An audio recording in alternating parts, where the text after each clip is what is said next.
آمال‌های برباد رفته پدر، آرمان‌های در دل مانده این پیرمرد ناچار. او از درد و رنج تنهایی آرزوهای خود را با خود به خاک برد.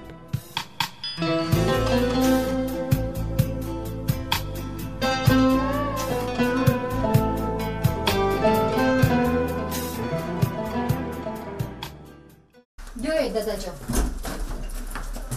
سلام علیکم. سلام.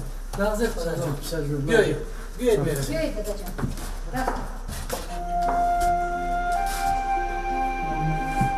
خط تقدیر گاه انسانها را به سمت میبرد که هیچگاه در گوشه گمانی کس نبود. هرچند انسان راه خلاصی از این گرداب زندگی را میجوید، اما سرنوشت کار خود را ادامه میدهد.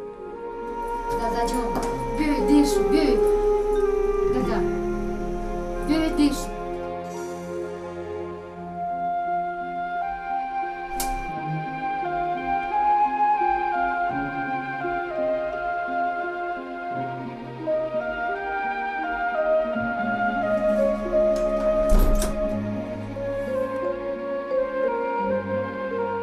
آرمان چونین نام دارد نویله تلویزیونی که این مراتب اطراف چگونه تولید یافتنش معلومات میدهیم. نویله مذکور از روی قلم ژورنالیست رحمت الله کمال سال 2014 در تهیه کارگردان تلویزیون مظفر رحمتوف روی کار آمده است. بارک الله. من انچه نمیخیر.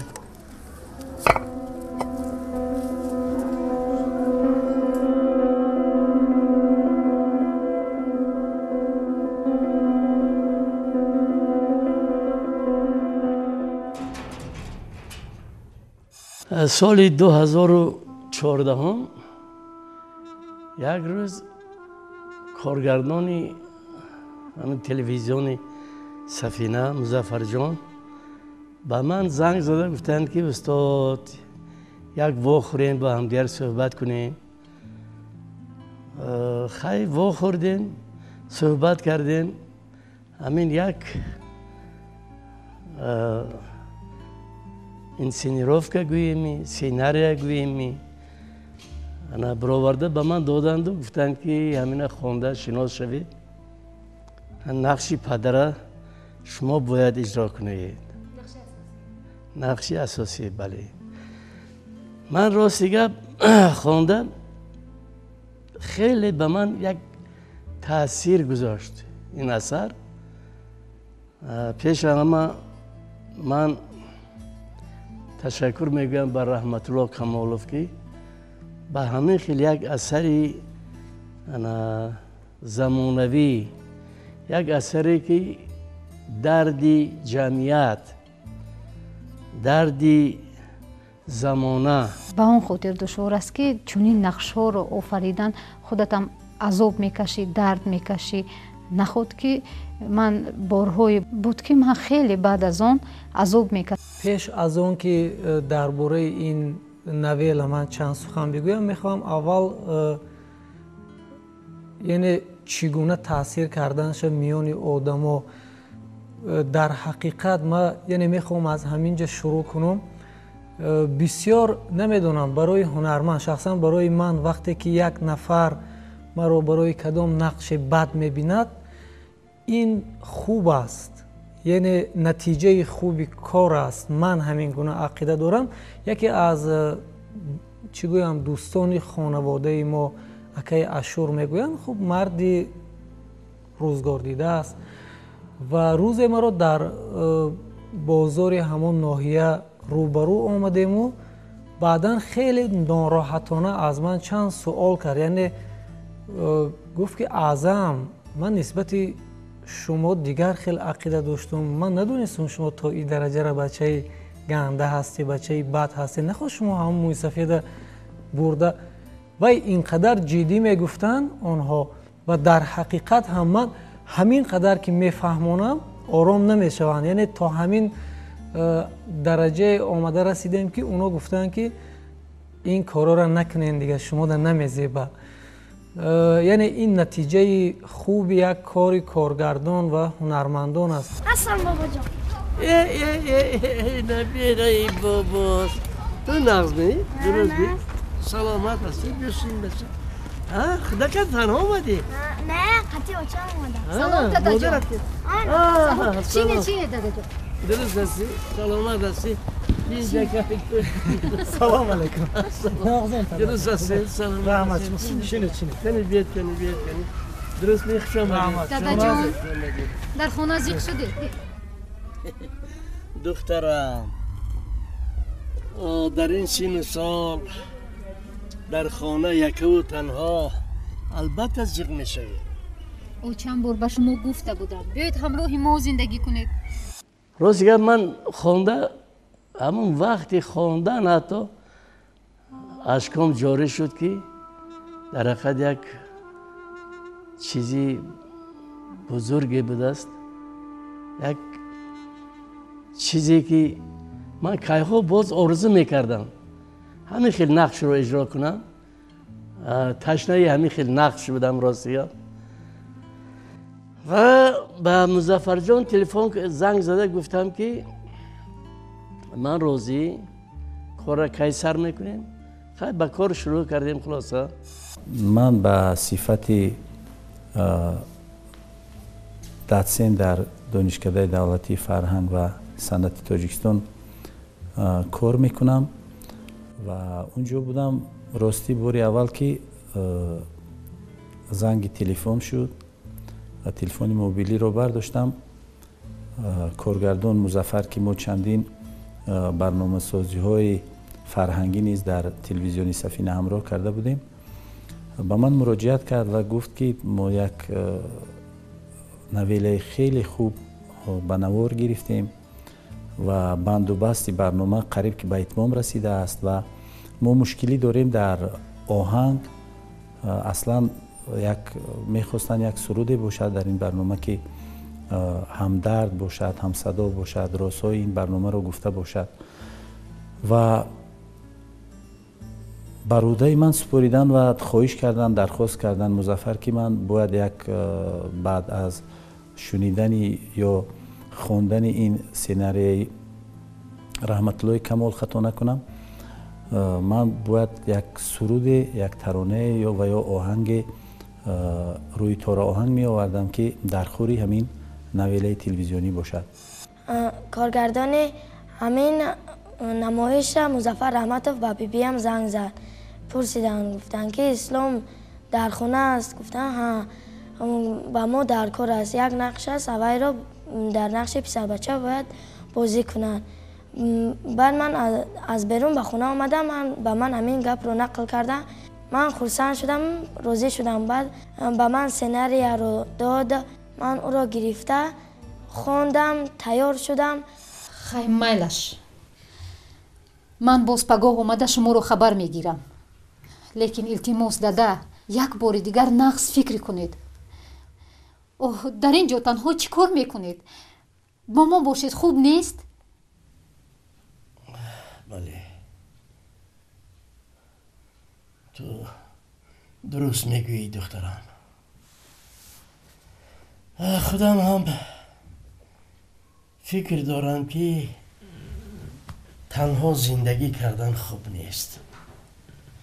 آدمی ده یک شب می نیم شب می.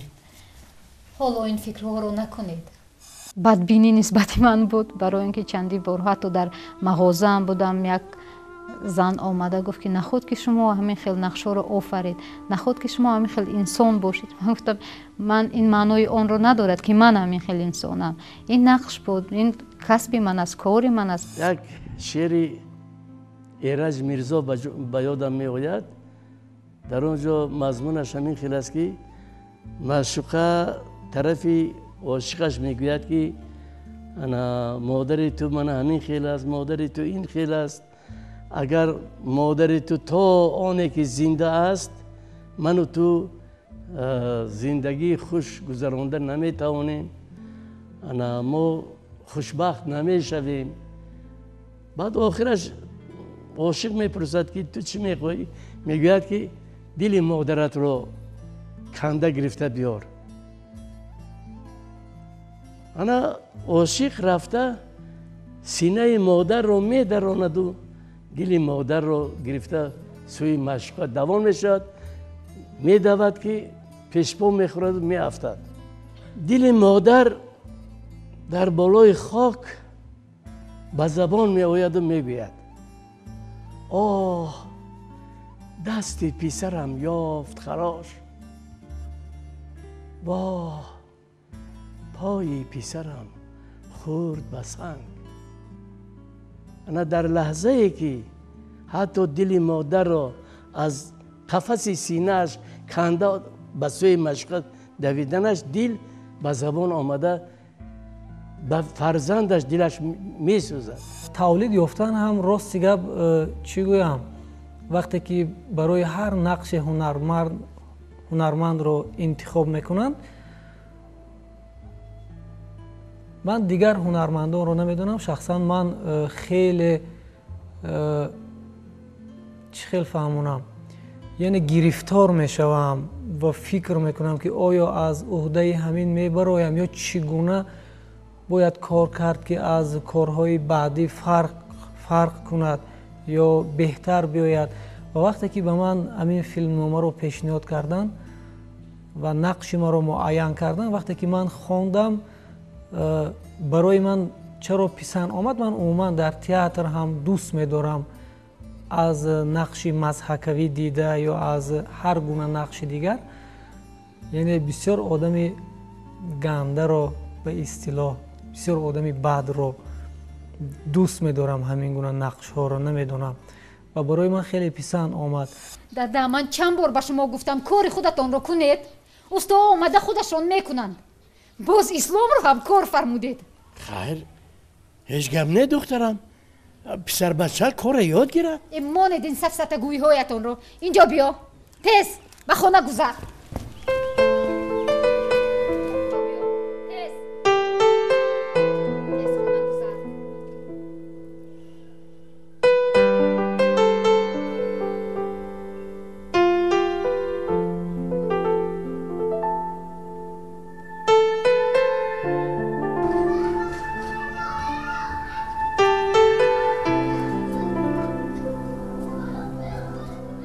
برای من این سیناری رو آوردم، من خواندم و بسیار یک راستی گپ روزگاری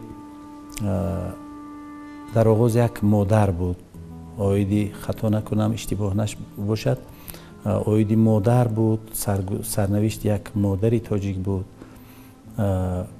فکر میکنم که نوابسته از مادری تاجیک درد و غم و رنجی مادران تمام دنیا سیاره یک است.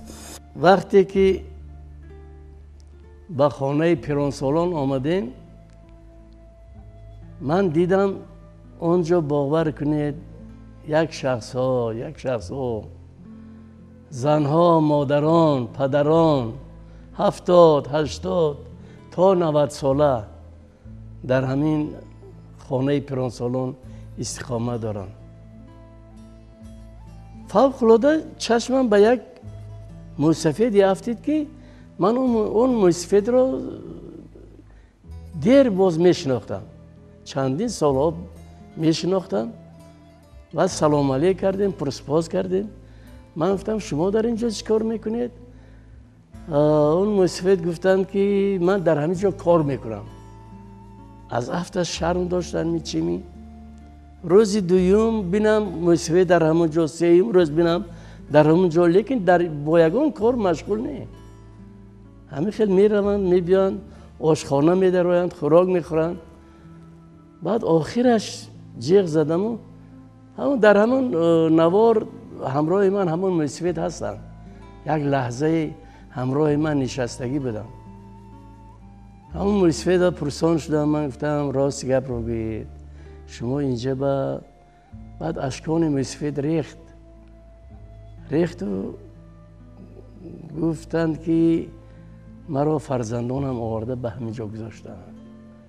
من گفتم چند فرزند دارید؟ گفتند که 8 فرزند دارن، 4 پسر و 4 دختر. وقتی که مادرشون وفات کرد مرا آورده به همین جا گذاشتند، خانه هایم را فروختند. برای همین بیهوده نمیگویند، خلق بیهوده نمیگوید که یک پدر و مادر 10 فرزند را خورانده و پوشانده میتواند، لیکن 10 فرزند از عهده یک پدر و مادر نمیبراید. برای فروختن خانه دادم خریدار یافتید؟ خریدار بسیار زنک. اول حجت‌های خانه را تحقیق کردن لازم. شما میدونید که خانه به نام پدر است و ما به اجازت آن کس یگان کار کردن نمیتوانیم. در همین خصوص چند بار با دادم گپ زنون کردم. گفتم دادا جان بیایید خانه شما رو فروشیم، در نزد خانه ما یک خانه دیگر میاندازیم. نه هم میگویم نه. به فکرم دلشون نمیشود. اگر همین کار را کرده توانی بسیار خوب میشود. میکنیم. وقتی که کار رو هم شروع کردیم، نمیدونم، من کوشش میکردم. من یعنی گروه ایجادی خوب بود، کار سری وقت شروع میشد، هر کس از پسی کار بود و ما با اکای مظفر رحمتوف که به حیث کارگردان فعالیت داشتن در این پروژه، یعنی هر چیزی که من نمیفهمیدم یا برای من چندان خلای نبود، ما مصلحت میکردیم، یکدیگر فهمی بود. پاداش همه بدی‌هایی که ما در زندگی میکنیم پاداشش را میبینیم و شما شاهد اول بودید که شاهد همون بودید که در آخر وای پسرش را از دستش میدهد، برای اینکه قیمتترین چیز برای هر یک انسان این فرزند است و پاداش همه این کارهای بدی که وای نسبت پدر خودش کرد که پدرش خیلی دوست می داشت دخترش رو، به همه گپش راضی شد، فرزندی وای است، لیکن در پاداش همین کارهای بدش وای فرزندش رو از دست داد. یک مادری بود که چنین سرنوشت داشت، چنین زندگی نامه داشت، چنین حیات داشت که چنین کلفت ها و غم ها و به سرش آمده بود و پس اون فکر میکنم که چون برنامه رنگ و بار دیگر گرفت و در این نقش کارگردان و فکر میکنم که دیگر مسئولان برنامه خواستند که یا پدر رو ببینن که دردی شاید اون دردی پدر درخورتر بود بر این برنامه تلویزیونی.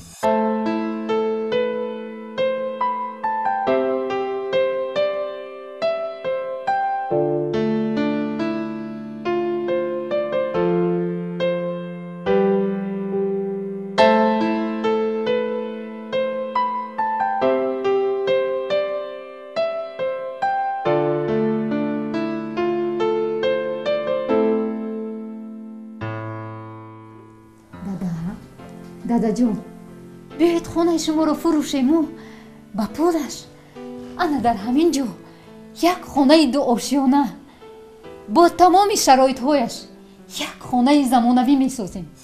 فرزندا باید چقدر اندیشه کنند. این موضوع بسیار یک موضوعی که آدم می خواهد چقدرتر اندیشه کند، چقدرتر فکر کند که آخر فرزندی که به قدر پدر و مادر نمی رسد، به قدر آن پدر و مادری که در وقت کودک بودنش خودش نمی خورد و خودش نمی پوشد و به پسرش و به فرزنداش می خوراند و می پوشاند، خودش دنیا رو نمی بیند، همه بود و شدش رو به فرزند می دهد. این گونه رفتار کردن این تماما از روی آداب، از روی آدمگری نیست. تو همین فیلم من هیچ وقت این چیزا رو من فکرم نمی کردم که هستن چنین فرزندها، لیکن وقتی که اونجا رفتیم و دیدیم بعد من گیره ممکن 1 هفته گیره من به خود ناومدم، برای اینکه من هیچ باور نکردم که باز میگویم که در خلق ما، در خلق تاجیک چنین آدمایی هستند که پدر و مادرش رو برده به همان جا میبرند و من دیدم هم پدر رو دیدم که میگیریست، هم مادر رو هم دیدم که فرزند و پسرش آورده به همون جا ماندن. بعداً یعنی باز یک سخن دیگر هست که 50% برد کارگردان میگویند در انتخاب نقش ها است. قهرمان ها، یعنی چگونه قهرمان ها را شما انتخاب میکنید. از لحاظ قهرمان های هم خب اگر من خودم را هم در نظر نگیرم، خانم دلربا که همسری ما را بازی میکردن و اون موسفید نورانی که یعنی خسوری من بودن و یعنی خیلی موافق بودن نقش ها و یکی از بردهای این نمایشنامه گویم انتخاب قهرمان های هم بودن. این سیناریو رو باری اول میخوندم و خود از خود اشک در دیدگانم حلقه زدم و چون فکر میکنم که بارها با این جایهایی که پیرانی برجا مانده اونجا بودن، من با برنامه کنسرتی با هنرمندان اهل انسامبل و یا خود اونجا می رفتیم و واقعا می دیدم که اونجا از تمامی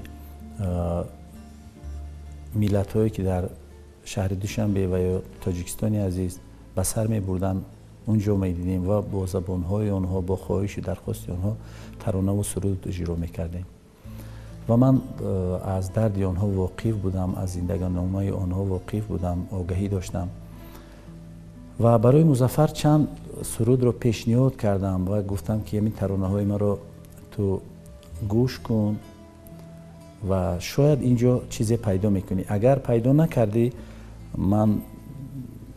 من راضیم که برای این سیناری خیلی حسن‌انگیز که دلی من رو به درد آورد من توانسته باشم که یک ترانه و یا سرود و یا آهنگ اجرا کنم و یا تنظیم کنم، تکمیل دهم که به درد این برنامه و یا تماشابین خورده باشد. میدونید چی؟ من یک پیرمرد رو آوردم به نزد شما. بیچاره نشسته صدقه میپرسیدند. دلم به حالشون سوخت. بعد گرفته به نزد شما آوردم. میگوید که از کوچه افت آورده؟ ها، از کوچه گرفته آوردم. یگان شناسنامه داشته باشن، یگان حجت داشته باشن؟ نمیدونم، به فکرم نه. اگر یگان حجت نداشته باشن ما امکانیت قبول کردن رو نداریم. حجت خودتون هم باشد میشود. حجت من چه لازم؟ برای جابجا کردن حجت های دیگر. اگر نباشد ما قبول نمیکنیم. یک تماشابین بود، مخلص بود که از کجا رقم های تلفنی ما رو یافت است. اما یک روز بعد برنامه بگاهی به من زنگ زده، باور کنید سخن گفته نمیتواند، همین هیکک زده انا مینادارگی بیان کرد و گفت که همین گونه موضوع ها، همین گونه برنامه ها این دردی همین روزه ما، درد زمانه ما، درد جمعیت ما هست. گفته همین خیلی مینادارگی بیان کردن. یک روز به ده ما رفتم، یک جنچم تخمینا 14-15 ساله چنان مرا آغوش کرده گریه کرد که باید خیال کرده است در حقیقت من این واقعه اثر من گذشته ایستاده است. انا گویا که من در خانه پیرانسالان و گریه کرده گفته است از من فکر کردم که شما دیگر بر نمیگردید بابا جان. همون صحنه زدن اما میخواهم نقل کنم. یعنی وقتی که من پسرم رو لطو کوب میکردم، بخصوص همین صحنه خیلی میان دوستان، میان شناسان به رشته تحلیل کشیده میشد که برای چی تو سخت زدی کودک رو. و من یادم هست که یک زمان گویم که اسلام همون بچه‌ای که نقش پسری ما رو میبازید، نمیدونم یک زمان ما هرچی شروع میکردیم ثبت رو و لبانش پر از خنده بود، هیچ سر نمیفراورد برای آن که ناراحت شود یا گریه کند. و بعداً به یک گوشه ما رو اکای مظفر دعوت کردن و گفتن که کمک زن، سخت‌تر زن. و من راستیگه باز هم دلم نمیشد. بعد باز نزد اسلام آمدم. من گفتم که حاضر آماده شو، من سخت میزنم. بعد راضی شدن، گفتن مایلش سخت‌تر زن برای اون که من گریه کنم. و یعنی ما چند مرتبه پای هم نوار میبرداشتیم، کارگردان قانع نمیشدن، میگفتن که نشد، گریه نیست، دروغ است یا ساخته است. و بعداً چند ضربه مستحکم در پشت سر اسلام بله زدم و باور کنید دیگر اشکایش جاری شدند، دیگر داد میگفت، گریه میکرد. وقتی که نوار برداری تمام شد، ما این صحنه رو گرفتیم، دیگر هرچی آرام میکنیم خب خنده دارد، یعنی ناراحت نیست، غمگین نیست، اما اشکش جاری میشد و میخندید و گریه میکرد. و تو چی نمیرسد؟ با من نگاه کنه. تو چی نمیرسد که این کارو میکنه؟ با من نگاه کن، با چشمانی من نگاه کن. برای چی این کارو کردی؟ شما چی کار کرده؟ با من نگاه کن، با چشمانم. میکشد کودک رو. چی کار میکنید؟ میدونی حیوان چی کار کرده است؟ چی کار کرده است آخر؟ از خانه پول دزدیده است. راست؟ بسیار اثر تربیوی هست. من نمیدونم، هر کسی تماشا کرد، من گمان نمی کنم که در روی من گویا تعریف کرده باشن. یعنی خیلی محترمانه، خیلی مهربان، یعنی پر از محبت بود. هر سخنی که میگفتن بسیار تربیوی بود. من فکر میکنم که شرایطشون خیلی خوب بود، خیلی خوب، از جهت خوراک هم جای خوبشون همه طرفه شرایطشون خوب بود، ولی این کافی نیست برای اونها، برای اینکه باید فرزند دارن، باید خانه خودشون رو که با دست خودشون ساختگیان، میخوان در خانه خودشون باشن، میخوان در نزد فرزندایشون باشن، در نزد نبیره هایشون باشن. ولی متاسفانه هستن چون این فرزندایی که همه این چیز رو به نظر نگرفته میبرند پدر و مادرشون رو. و باز فکر میکنم که پاداش همین چیز رو همون فرزندا میگیرند حتما.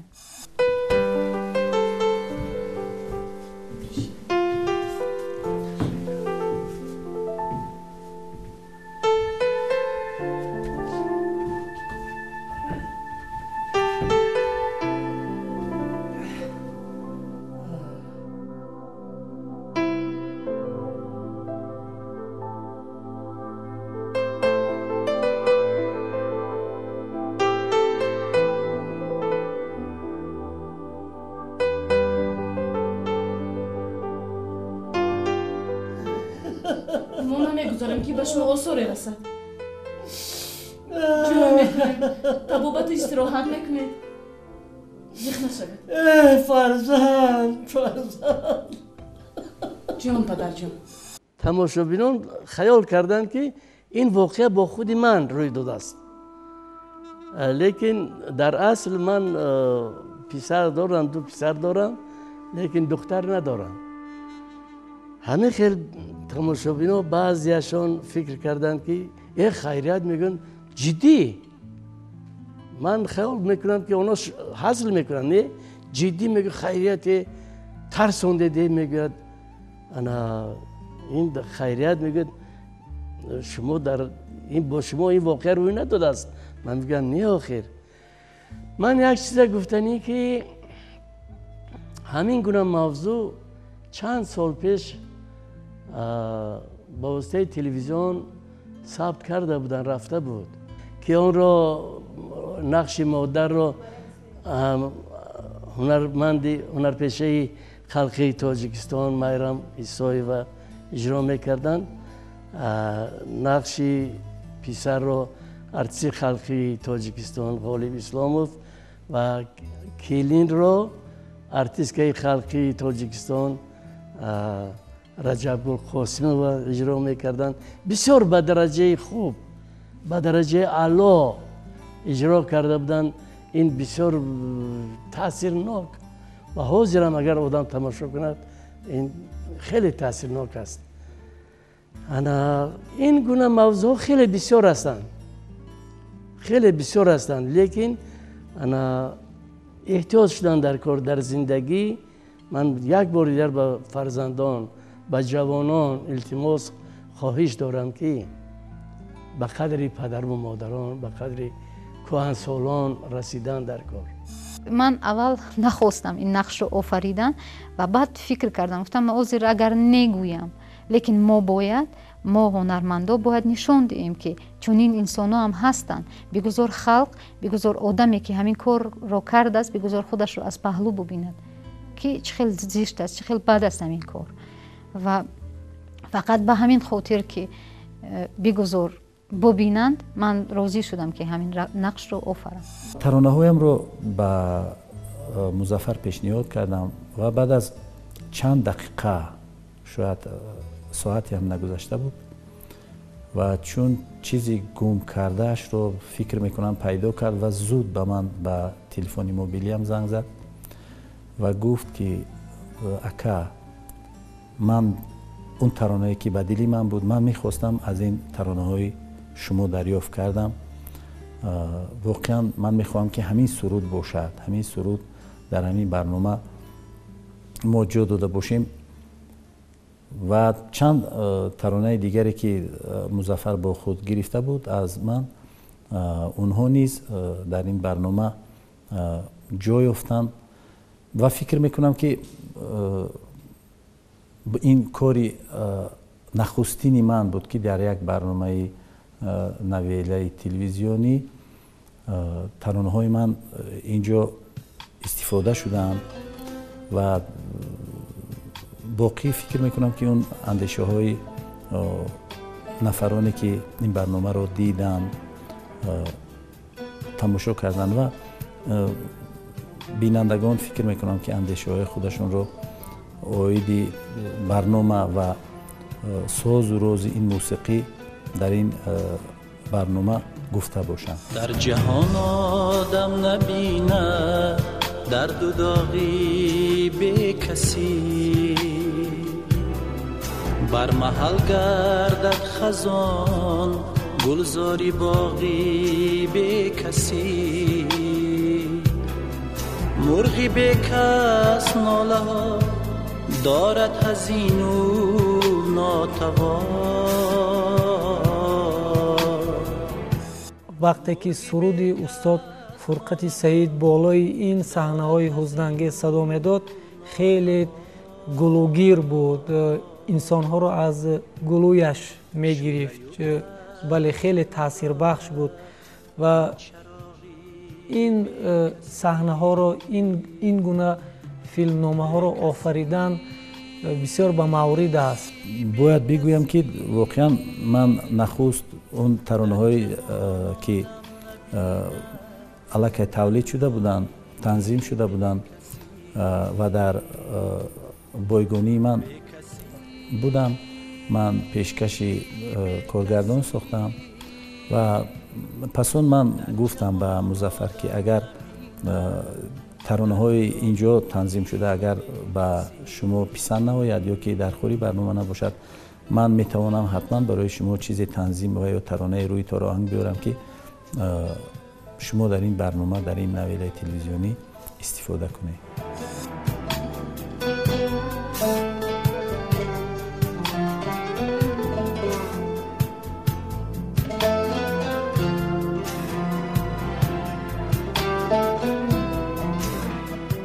اگر کسی که حتی در فکر باشد که پدرم برای زندگیم خلال میرساند یا که مادرم خلال میرساند، با خانگی‌هاشون وای نمیشه، برای اینکه سن و سال اگر رفتن گیرم، این فکر من از پدر و مادر انچه وای میشوند، اینجیقی میکنن، شاید یا چی نازک میشوند.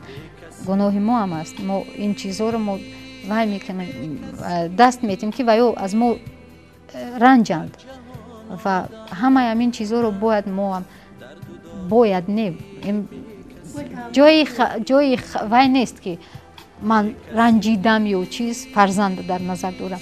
воқеае ки ман ҳамин падарро духтараш бурда ба дар хонаи пиронсолон мегузорад, ҳамин хел воқеа айнан гузашта будааст дар ҳамон хонаи пиронсолони шаҳри душанбе. ба мо мудири ҳамон хонаи кӯҳансолон нақл карданд ки ҳамин хел айнан ҳамин хел воқеа ҳамин хел ҳодиса рӯй дода будааст дар ҳамон ҷо ки духтараш оварда партофта гурехта рафтагӣ ва мӯсафед дар ҳамон ҷо вафот кардагӣ фавтидагӣ. ин хел воқеот дар ҳақиқат бисёр ҳастанд. мумкин ми духтарам? мумкин падарҷон биёед. ассалому алайкум. ассалом. шумо лазмаи? ман азамакҷон биёед гузаред. дуруст ҳастед? марҳамат шинед. ташаккур. раҳмат. хуш падарҷон.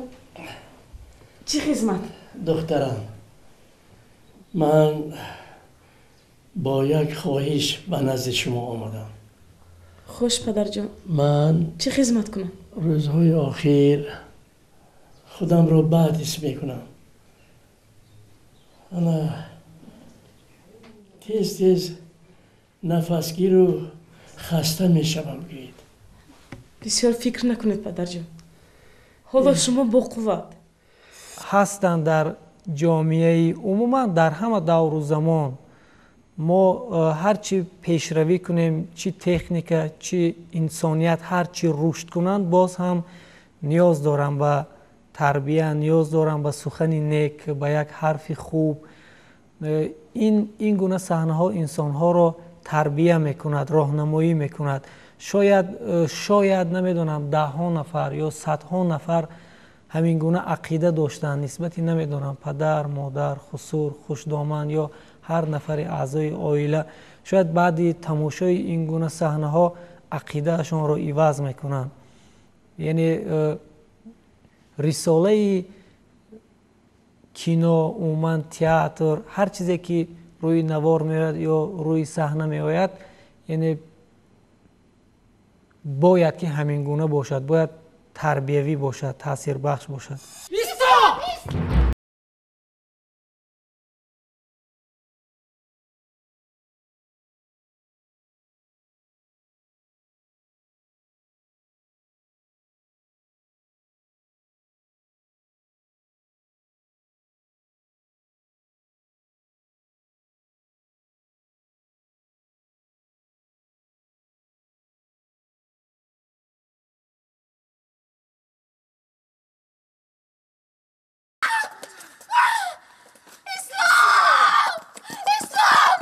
аввалашро хеле осон ба ман тофт. бозӣ кардам ба яке ба ман гуфтанд туро мезанем, туро мошин мезанад. ман инро фаҳмидаму хандидам, хиёлам ки онҳо бо ман шӯхӣ доранд. вақте ки ҳамин вақт шуд ба ман тарсидам гуфтам ман хиёлам ки шумо шӯхӣ доретон. ба манро падару модарам задан, ман аз хона гурехтам. ба раҳ баромадам ки аз он тараф мошин баромад. мошин зад дар замин ғалтидан ба зонуям замин ба сахт зад, лат хӯрд. он почаамро 3 рӯз табобат кардем.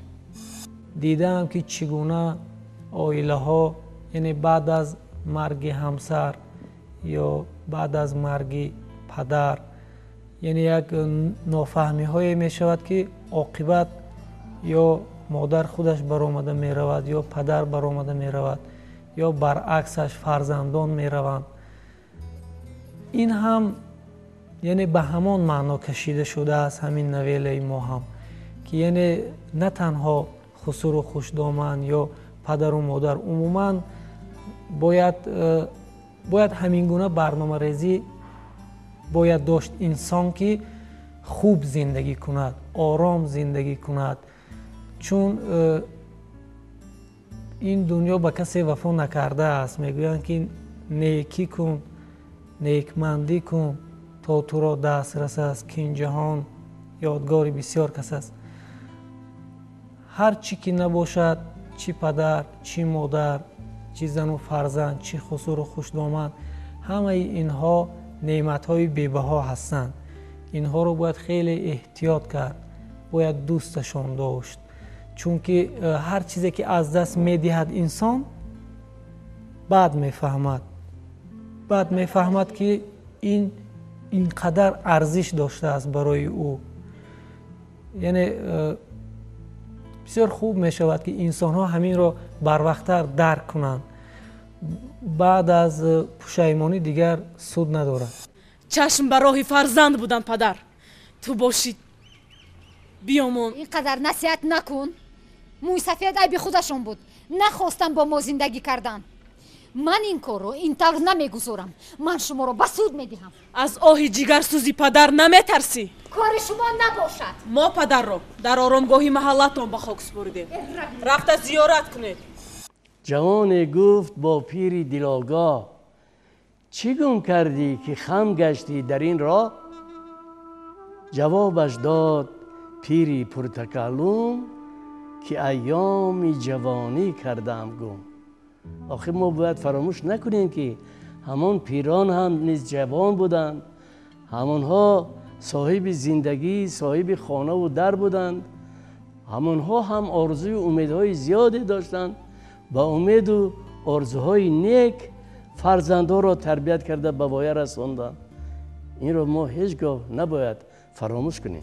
بیشتر نفرانی که به خصوص نسبت پدر و مادر به احترامی میکنند، هرچی سریع جزایش رو میبینند، پاداشش رو میبینند. و اون خانم هم که یعنی همسر مهربانی من، من قهرمانی من، این کار رو نسبت این مردی بزرگ کردن، عاقبت پاداشش رو دیدن. یعنی شاید خوب تماشابین هر فکر میکند نمیکند، این حواله اون است، این حق اون است. اما در فیلم باید مشخص آغاز، اوج و انجام را باید نشان داد. یعنی در همین فیلم نامه هم بود که چگونه اینها جزای همین دنیایی را میگیرند، یعنی یگانه پسرشون را از دست میدهند. من گفتنی هم که به همسالان خود این کار رو نکنن، پدر مادرشون را احترام کنن، نقض نگاه کنن، به خونه پیرانسالان نپرتاین. اگر این کار رو کردن، خودشون هم باز از فرزندانشون میبینن. من تو فرزند نداشتنم، من این چیزا رو اونقدر وای نمیکردم. من میفهمیدم، من به پدر و مادرم رو بسیار از حد به حد دوست میدارم. تا حاضرین در همین سن و سال من اگر خانه پدر و مادرم روم، من باز همون کودک میشوم. باز ناز و نوز پیدا میشود، باز خواب رفتن طول میکشد، سحر رو باز مادرم مرا بیدار میکند، باز همان کودک میشم. بعد که من خودم فرزنددار شدم و بعد فهمیدم که مادر بودن چی است، به قدر پدر و مادر خودم با ده چند دیگر زیادتر با رسیدم که چقدر آنها به فرزندشان مهر دارند. ولی همه ما هیچ وقت گرداندن نمیتوانیم، خدمت پدر و مادر رو گرداندن نمیتوانیم هیچ وقت. صد ما نگاه کنیم، با ناز و نوز و همه چی نگاه کنیم، هیچ وقت گرداندن نمیتوانیم. ولی به هر حال باید کوشش